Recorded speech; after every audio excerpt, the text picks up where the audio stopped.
Hello friends, नमस्कार। स्वागत है आपका एग्ज़ाम पेज बाय कंचन सर के इस यूट्यूब चैनल में। इस वीडियो में हिंदी के बहुत ही महत्वपूर्ण 30 इंपॉर्टेंट क्वेश्चन का एनालिसिस है, जो किसी भी एग्ज़ाम जैसे TET, super TET, KVS, TGT, UP लेखपाल आदि प्रतियोगी परीक्षाओं के लिए बहुत महत्वपूर्ण है। क्वेश्चन का पैटर्न और कंटेंट एकदम एग्ज़ाम में छपने वाले क्वेश्चन की तरह ही है। एक एक प्रश्न को पढ़ना है तथा ऑप्शन के हिसाब से इनके आंसर को कमेंट बॉक्स में लिखना है। वीडियो को लास्ट तक देखना और अपनी तैयारी का लेवल इम्प्रूव करते जाना है। अगर आपके सही आंसर्स का स्कोर 25 प्लस है तो आपकी तैयारी का स्तर बहुत अच्छा है। क्वेश्चन पेज में सरल व कठिन दोनों तरह के प्रश्नों को लिया गया है। जो प्रश्न आपको नए लगे उनको नोट डाउन करेंगे तथा स्क्रीनशॉट के माध्यम से दोबारा समझने की कोशिश करेंगे। इन प्रैक्टिस सेट को लगातार अटेंड करने से आपकी तैयारी का स्तर एकदम बेहतर हो जाएगा और आप आने वाले एग्जाम्स को क्रैक कर अपनी एक सीट अवश्य निश्चित कर पाएंगे। वीडियो को लाइक करेंगे, अगर वीडियो को सब्सक्राइब न किया हो तो सब्सक्राइब कर देंगे और नोटिफिकेशन बेल को ऑन करेंगे। शुरुआत करते हैं क्वेश्चन नंबर 1 से। क्वेश्चन नंबर 1 है, ध्वनि के अनुकरण के आधार पर जो शब्द निर्मित हो गए हैं उनकी व्युत्पत्ति अज्ञात है। ऐसे शब्दों को क्या कहा जाता है? इंपॉर्टेंट क्वेश्चन है। देखिए, थोड़ा सा ये क्वेश्चन हट के हैं क्योंकि आपके एग्ज़ाम का ट्रेंड दिन ब दिन बदल रहा है।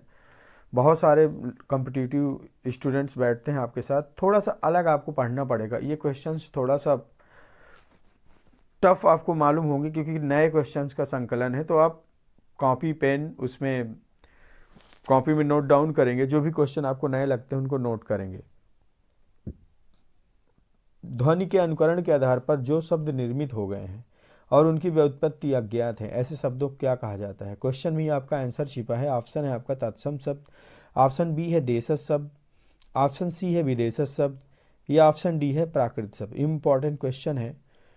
देखिए, जिनका अपने आप जो निर्मित हो गए हैं और उनकी व्युत्पत्ति अज्ञात है, उन्हीं शब्दों को तो देशज शब्द कहा जाता है। तो आपका जो है ऑप्शन नंबर बी सही हो जाएगा। बहुत सारे लोग का आंसर गलत आ रहा है। देखिए, देशज शब्द जैसे जिनको देसी शब्द बोलते हैं, हम अपने यूज में जिनका यूज करते रहते हैं, और ये स्थान विशेष के शब्द होते हैं, इनको देशज शब्द कहा जाता है। जैसे लोटा हो गया, ठीक है, और भी जिन चीज़ों को हम यूज करते हैं वो देशज शब्द कहलाते हैं। नेक्स्ट क्वेश्चन है क्वेश्चन नंबर 2। उत्पत्ति के आधार पर संज्ञा के कितने भेद होते हैं? ऑप्शन आपके सामने है 2, 3, 5, 6। व्युत्पत्ति के आधार पर आपसे पूछा जा रहा है तो आपके संज्ञा के 3 भेद होते हैं। तो इस तरह से ऑप्शन नंबर बी आपका एकदम सही हो जाएगा। Next question number 3। समानाधिकरण किस अव्यय का भेद है? इंपॉर्टेंट क्वेश्चन है। समानाधिकरण किस अव्यय का भेद है? ऑप्शन ए है समुच्चय बोधक, ऑप्शन बी है क्रिया विशेषण, ऑप्शन सी है संबंध बोधक, या ऑप्शन डी है विस्मयादि बोधक। इंपॉर्टेंट क्वेश्चन है। समान अधिकरण, देखिए समान अधिकरण ये जो है आपका समुच्चय बोधक, इसमें अव्यय का भेद है, यानी समुच्चय बोधक। समान धन अधिकरण मिलकर बना है समानाधिकरण, इस तरह से आपका समुच्चय बोधक हो जाएगा। नेक्स्ट क्वेश्चन है, तुम प्रतिदिन खेलते हो।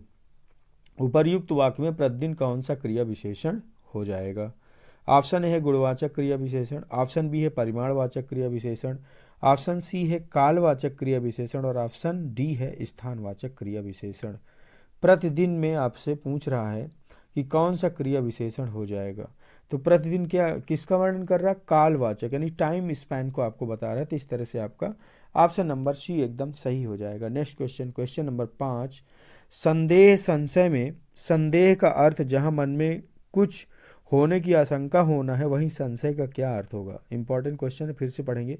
संदेह और संशय दो शब्द हैं, जिसमें संदेह का अर्थ जहां मन में कुछ होने की आशंका है, ठीक है, लेकिन यहाँ पे कह रहा है संशय का क्या अर्थ होता है। संशय, देखिए ऑप्शन है आपके सामने, मन में शक की स्थिति, ये तो आपका संदेह ही हो जाएगा। कुछ घटित होने के निश्चय की स्थिति, क्रोध की स्थिति, या वास्तविकता के लिए अनिश्चय की स्थिति। इंपॉर्टेंट क्वेश्चन है। संशय देखिए वो चीज़ होती है जिसमें हमें निश्चित ना हो कि क्या हो सकता है। आपको एक संशय, एक मतलब थोड़ा सा अनिश्चय की स्थिति होती। तो इस तरह से ऑप्शन नंबर डी आपका सही हो जाएगा। वास्तविकता के लिए अनिश्चय की स्थिति को ही संशय कहा जाता है, और संदेह मीन्स जहां मन में कुछ होने की आशंका हो उसको संदेह कहा जाता है। इंपॉर्टेंट क्वेश्चन है। नेक्स्ट क्वेश्चन नंबर 6 है, किसी व्यक्ति या वस्तु को ना अपनाना वाक्यांश के लिए उपर्युक्त शब्द का चयन कीजिए। ऑप्शन ए है बहिष्कार, ऑप्शन बी है परिष्कार, ऑप्शन सी है तिरस्कार या ऑप्शन डी है परोपकार। इंपॉर्टेंट क्वेश्चन है ये भी। वस्तु को अपनाना या व्यक्ति को ना अपनाना या वस्तु को ना अपनाना, तो ना अपनाने के लिए देखिए कभी कभी होता है ना, जैसे आपने देखा होगा बहिष्कार शब्द यूज किया जाता है, बहिष्कार सही हो जाएगा।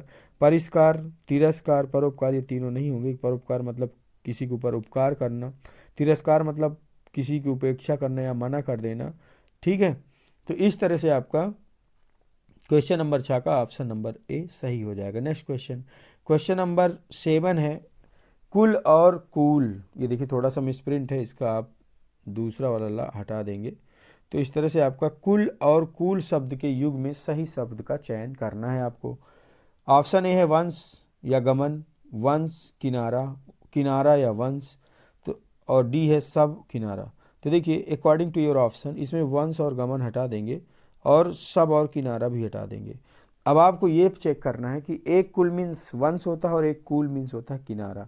इंपॉर्टेंट क्वेश्चन है। अब आपको ये देखना है कि किस कुल मीन्स वंश होता है और किस कुल मीन्स किनारा होता है। आपका कुल मीन्स देखिए हो जाएगा वंश, इंग्लिश में इसको डायनेस्टीज कहते हैं। जैसे आपकी बहुत सारी डायनेस्टीज चली थी ना, कुषाण वंश, मौर्य वंश, तो इस तरह से डायनेस्टीज इनको बोलते हैं। तो वंश मीन्स आपका कुल मीन्स हो जाएगा वंश और कूल मीन्स हो जाएगा किनारा। तो इस तरह से ऑप्शन नंबर बी आपका सही हो जाएगा। नेक्स्ट क्वेश्चन, क्वेश्चन नंबर 8 है पुलिस ने गांव वालों में से ही एक व्यक्ति को पकड़ा और उस पर चोरी का, आपको फिल इन द ब्लैंक करना है, यानी रिक्त स्थान भरना है, सही शब्द को भरना है। देखिए पुलिस द्वारा क्या लगाया जा सकता है, तो ऑप्शन है आपका दोष, ऑप्शन बी है दोषारोपण, ऑप्शन सी है अभियोग और ऑप्शन डी है दंड। अब पुलिस के द्वारा अगर किसी व्यक्ति पर लगाया जाएगा तो आपका सही शब्द अभियोग हो जाएगा, यानी मुकदमा जिसको बोलते हैं। अभियोग शब्द आपका एकदम सही हो जाएगा, सी नंबर आपका करेक्ट हो जाएगा। नेक्स्ट क्वेश्चन, क्वेश्चन नंबर 9, निम्नलिखित में से कौन सा शब्द पुल्लिंग शब्द है। इंपॉर्टेंट क्वेश्चन है ये। क्वेश्चन आपका पिछली परीक्षा में पूछा भी गया था। ऑप्शन ए है दीमक, ऑप्शन बी है रात, ऑप्शन सी है वर्षा और ऑप्शन डी है विधुर। इंपॉर्टेंट क्वेश्चन है, कौन सा शब्द पुल्लिंग है। तो देखिए इनको जो है वाक्य प्रयोग करेंगे, बहुत ही आसान ट्रिक है ये। आप जब वाक्य में प्रयोग करते हैं इन शब्दों को तो आपके सामने खुद निकल कर आ जाती है। जैसे रात होती है या रात होता है, तो आपका रात होती है, तो इस तरह से ये तो नहीं होगा। वर्षा भी होती है, ये भी नहीं होगा। अब आपके पास है दीमक और विधुर, तो विधुर अच्छा किसे कहते हैं ये भी देख लीजिए। विधुर जो होता है आपका उसके लिए कहा जाता है जिसकी पत्नी जीवित ना हो, उसके लिए एक शब्द होता है विधुर। ठीक है, तो आप विधुर जिसकी पत्नी जीवित ना हो, तो इसका मतलब यही ऑप्शन आपका सही हो जाएगा। क्वेश्चन नंबर 9 का ऑप्शन नंबर डी आपका सही हो जाएगा। दीमक को देख लीजिए, दीमक देखिए लगती है, ना कि दीमक लगता है। तो अगर आप लगता है कहते हैं तो फिर आप आज से कहेंगे इसको लगती है, तो दीमक लगती है। अच्छा, सरसों का पूछा गया था यूपी टेट में, तो सरसों क्या है, पकती है या पकता है। तो कुछ लोग बोलते हैं कुछ इलाकों में बोला जाता है पकता है, लेकिन एक्चुअल सरसों को भी स्त्रीलिंग ही माना गया, तो सरसों पकती है। तो दीमक और सरसों दो नए शब्द हैं, आप इनको याद रखिएगा, नोट डाउन कर लीजिए, स्त्रीलिंग शब्द होते हैं। आपका एक नंबर यहाँ से पक्का हो जाएगा। इस तरह से क्वेश्चन नंबर नेक्स्ट की तरफ बढ़ते हैं। क्वेश्चन नंबर नेक्स्ट है 10वां नंबर, वह शाम को घर आएगा। वाक्य में वृत्ति का अर्थ कौन सा भेद है, वृत्ति का अर्थ कौन सा भेद है। ए नंबर है संभावनार्थ, बी नंबर है निश्चयार्थ, सी नंबर है संकेतार्थ या डी नंबर है आपका विद्यार्थ। इंपॉर्टेंट क्वेश्चन है। वह शाम को घर आएगा, देखिए इसमें सर्टेनली कोई चीज़ कही गई है कि वो मतलब आपका ये हो गया कि शाम को घर आएगा, नहीं निश्चयार्थ, ये शब्द सही हो जाएगा। ऑप्शन नंबर बी आपका एकदम करेक्ट हो जाएगा। नेक्स्ट क्वेश्चन, नेक्स्ट क्वेश्चन है क्वेश्चन नंबर 12, वह भोजन बनाता है, इस वाक्य में कौन सा पक्ष है। ऑप्शन ए है आवृत्ति मूलक, ऑप्शन बी है आवृत्ति मूलक और आपका है सातत्य परक, चलिए ये भी है। सी नंबर है स्थित्यात्मक या डी नंबर है पूर्ण पक्ष। इंपॉर्टेंट क्वेश्चन है, वह भोजन बनाता है, यह आपका आवृत्ति मूलक हो जाएगा। Next question, question number next 13वें क्वेश्चन का आंसर देना है आपको। जिस वाक्य में 2 या 2 से अधिक स्वतंत्र उपवाक्य जुड़े हों वो कहलाता है। ऑप्शन ए है उपवाक्य, ऑप्शन बी है मिश्रित वाक्य, ऑप्शन सी है संयुक्त वाक्य और ऑप्शन डी है सरल वाक्य। देखिए इसमें कह रहा है कि जो 2 या 2 से अधिक स्वतंत्र वाक्य जुड़े हों तो सरल वाक्य तो आपका नहीं होगा, ये तो पहले ही बाहर कर दो। अब इसमें कह रहा है उपवाक्य, उपवाक्य भी नहीं होगा क्योंकि ये उपवाक्य ही जुड़े हैं। ठीक है, अब आपके सामने दो शब्द हैं, मिश्रित वाक्य और संयुक्त वाक्य।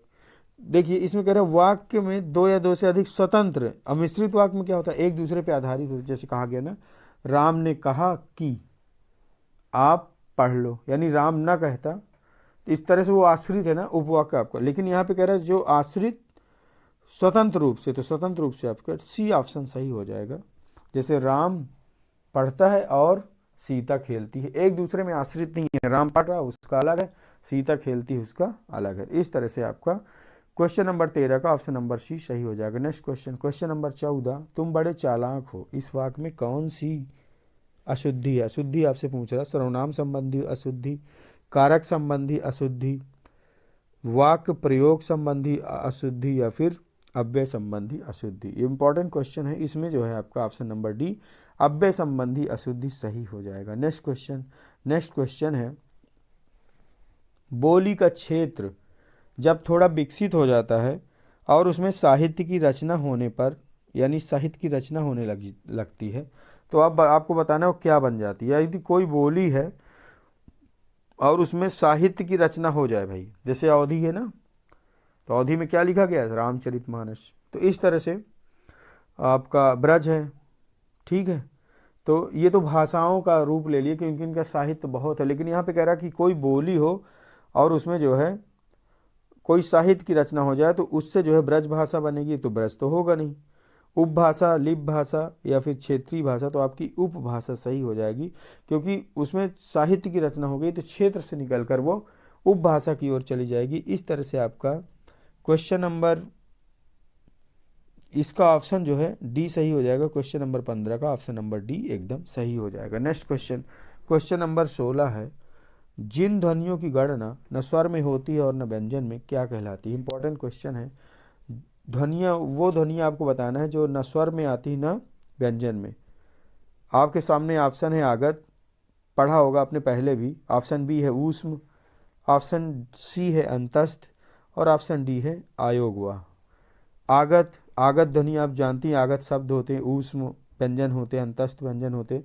लेकिन यहाँ पे पूछा जा रहा है न स्वर में गणना होती न व्यंजन में, तो आपका अयोगवाह एकदम सही हो जाएगा। क्योंकि देखिए इनको कहा भी गया अयोगवाह, इसलिए न इनकी गणना स्वर में होती और न व्यंजन में। अच्छा, ये होते कौन कौन से? तो आपके अयोगवाह दो शब्द, दो वर्ड होते हैं, अन्न और आहा। नेक्स्ट क्वेश्चन, नेक्स्ट क्वेश्चन है क्वेश्चन नंबर 17, स्वर तंत्रियों के आधार पर व्यंजनों को कितने भेद होते हैं, यानी व्यंजनों को कितने पार्ट में बांटा गया है? इंपॉर्टेंट क्वेश्चन, स्वर तंत्रियों के आधार पर व्यंजनों को 2 पार्ट में बांटा गया है। नेक्स्ट क्वेश्चन, क्वेश्चन नंबर 18, जिह्वा की नोक, जिह्वा की नोक जब ऊपर के दांतों की पंक्ति में सामने वाले दांत के ऊपरी हिस्से के संपर्क में आए और वायु को अवरुद्ध करे, ऐसे उच्चारण स्थान को क्या कहते हैं? तो ऐसे उच्चारण स्थान को आपको ऑप्शन नंबर डी आपका सही हो जाएगा, वर्ष कहते हैं। नेक्स्ट क्वेश्चन, क्वेश्चन नंबर 19 है, इनमें से कौन सी देवनागरी लिपि का वर्ण ध्वनि नहीं है? पूछ रहा आपसे कि ये जो ध्वनियाँ हैं नीचे दी गई चारों ऑप्शन में, देवनागरी लिपि की वर्ण ध्वनि नहीं है। ऑप्शन ए है ग्रीवा, ऑप्शन बी है मूर्धा, ऑप्शन सी है कंठ ध्वनि, और ऑप्शन डी है दंत्योष्ठ। तो आपका जो ग्रीवा हो जाएगा, यानी कंठ, मूर्धा, दंत्योष्ठ सब आपको पता है, लेकिन ग्रीवा ध्वनि नहीं होती है। इस तरह की ध्वनि आपने कभी नहीं सुनी होगी। कंठ, मूर्धा, दंत्योष्ठ, ओष्ठ ये सब आपने सुना होगा, लेकिन ग्रीवा नहीं होती। तो इस तरह से ऑप्शन नंबर ए आपका सही हो जाएगा। नेक्स्ट क्वेश्चन, क्वेश्चन नंबर 20 है, हिम तरंगणी किसका काव्य संग्रह है? इंपॉर्टेंट क्वेश्चन है, कई बार ये क्वेश्चन पूछा गया है एग्जाम में, आपको इसको पता होना चाहिए, आपने पढ़ा होगा पहले भी। ऑप्शन नंबर ए है Ramdhari Singh Dinkar, option number B है राम कुमार वर्मा, ऑप्शन सी है माखनलाल चतुर्वेदी, ऑप्शन डी है भगवती चरण वर्मा। हिम तरंगणी, जे इसमें जो है हिम तरंगणी और राज तरंगणी आपको पता होगा, कल्हड़ की राज तरंगणी है जिसमें कश्मीर का वर्णन है, लेकिन यहाँ पे पूछा जा रहा है हिम तरंगणी, तो इसमें ऑप्शन नंबर सी आपका सही हो जाएगा, माखनलाल चतुर्वेदी इसके रचनाकार हैं। नेक्स्ट क्वेश्चन, क्वेश्चन नंबर 21 है, आधुनिक ढंग से पहला एकांकी किसे माना जाता है? ऑप्शन एक बादल की मृत्यु, ऑप्शन बी एक घूंट, ऑप्शन सी कारवां, या ऑप्शन डी भोर का तारा। आधुनिक ढंग से पहला एकांकी बादल की मृत्यु माना जाता है। Next question, question number 22। शुद्ध वाक्य को चयनित करें। दो लड़के इधर आ रहे हैं, दो लड़के इधर आ रहा है, दो लड़के इधर आ रहे हैं, या दो लड़का इधर आ रहा है। तो देखिए जिसमें दो लड़का, ये तो आपका गलत हो जाएगा। अब कह रहे हैं दो लड़के इधर आ रहा है, ये भी आपका गलत हो जाएगा। अब आपके सामने दो ऑप्शन बचते हैं, दो लड़के इधर आ रहे हैं या दो लड़के इधर आ रहे हैं। तो अब आपका इसमें सिर्फ एक ये बिंदु नहीं है, तो इसलिए ऑप्शन सी भी आपका गलत हो जाएगा और करेक्ट आंसर आपका ऑप्शन नंबर ए, दो लड़के इधर आ रहे हैं, सही हो जाएगा। इस तरह से क्वेश्चन नंबर 22 का ऑप्शन नंबर एकदम सही हो जाएगा। नेक्स्ट क्वेश्चन, क्वेश्चन नंबर 23 है, हिंदी साहित्य का आधुनिक काल सामान्यतः कब से माना जाता है। इंपॉर्टेंट क्वेश्चन है। ए ऑप्शन है 1850 से, ऑप्शन बी है 1700 से, ऑप्शन सी है 1750 से, और ऑप्शन डी है 1900 से। तो इस तरह से आपका 1850 से आधुनिक काल को माना जाता है। ऑप्शन नंबर ए आपका सही हो जाएगा। नेक्स्ट क्वेश्चन, क्वेश्चन नंबर 24, शगुन पौधों को पानी दे रही थी। अब आपको इसमें बताना है सही काल का वाला विकल्प आपको इसमें ढूंढना है, यानी शगुन पौधों को पानी दे रही थी। तो देखिए भूतकाल तो है, लेकिन इसमें सभी ऑप्शन में भूतकाल है, पर आपको करेक्ट भूतकाल इसमें बताना है। ऑप्शन नंबर ए है अपूर्ण भूतकाल, ऑप्शन नंबर बी है आसन्न भूतकाल, ऑप्शन सी है पूर्ण भूतकाल, और ऑप्शन नंबर डी है संदिग्ध भूतकाल।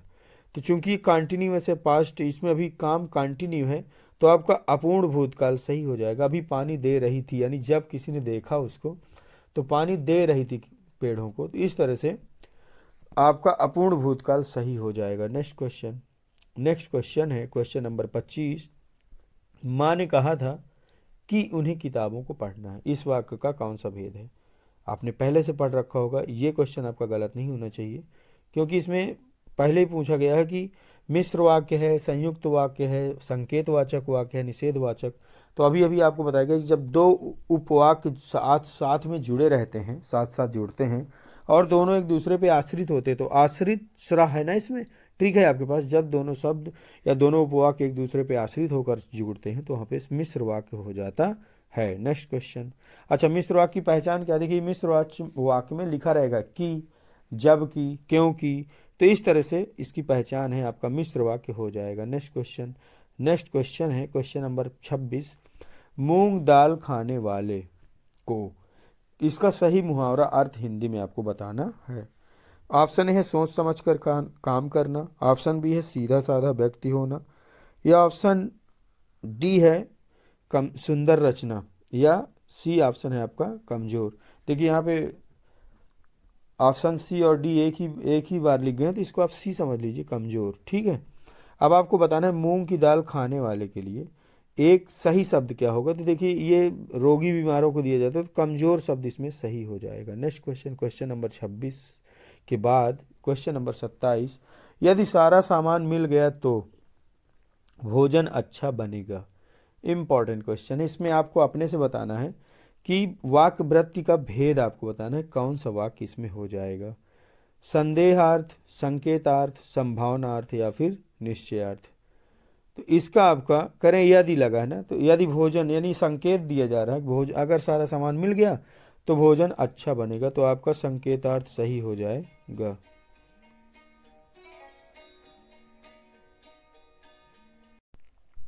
बढ़ते हैं नेक्स्ट क्वेश्चन की तरफ। नेक्स्ट क्वेश्चन है क्वेश्चन नंबर 28। वह कल मुझसे मिलने आएगा। इसमें आपको बताना है कि सर्वनाम का सही भेद। तो इस क्वेश्चन का जो सही आंसर हो जाएगा वो अन्य पुरुषवाचक सर्वनाम हो जाएगा। Next question, question number 29। ग्रंथि का तद्भव शब्द बताइए। ऑप्शन ए है गांठ, ऑप्शन बी है ग्रंथ, ऑप्शन सी है गट्ठी, ऑप्शन डी है गुत्थी। अब चूंकि तद्भव पूछ रहा तो आपका ऑप्शन नंबर ए गांठ सही हो जाएगा। Next question, question number 30। तृष्णा का सही विलोम शब्द बताना है। ऑप्शन है वितृष्ण, ऑप्शन बी है वितृष्णा, ऑप्शन सी है तृप्ति, ऑप्शन डी है लोभ। तो इस तरह से आपका वितृष्णा सही हो जाएगा। तृष्णा का जो विलोम शब्द है वो ऑप्शन बी सही हो जाएगा। आपके 30 क्वेश्चन पूरे होते हैं। वीडियो कैसा लगा? अगर वीडियो पसंद आया हो तो वीडियो को लाइक करेंगे, अपने दोस्तों तक शेयर करेंगे अपनी तैयारी करते रहिए। मिलते हैं तब तक के लिए अगले वीडियो में, तब तक के लिए नमस्कार।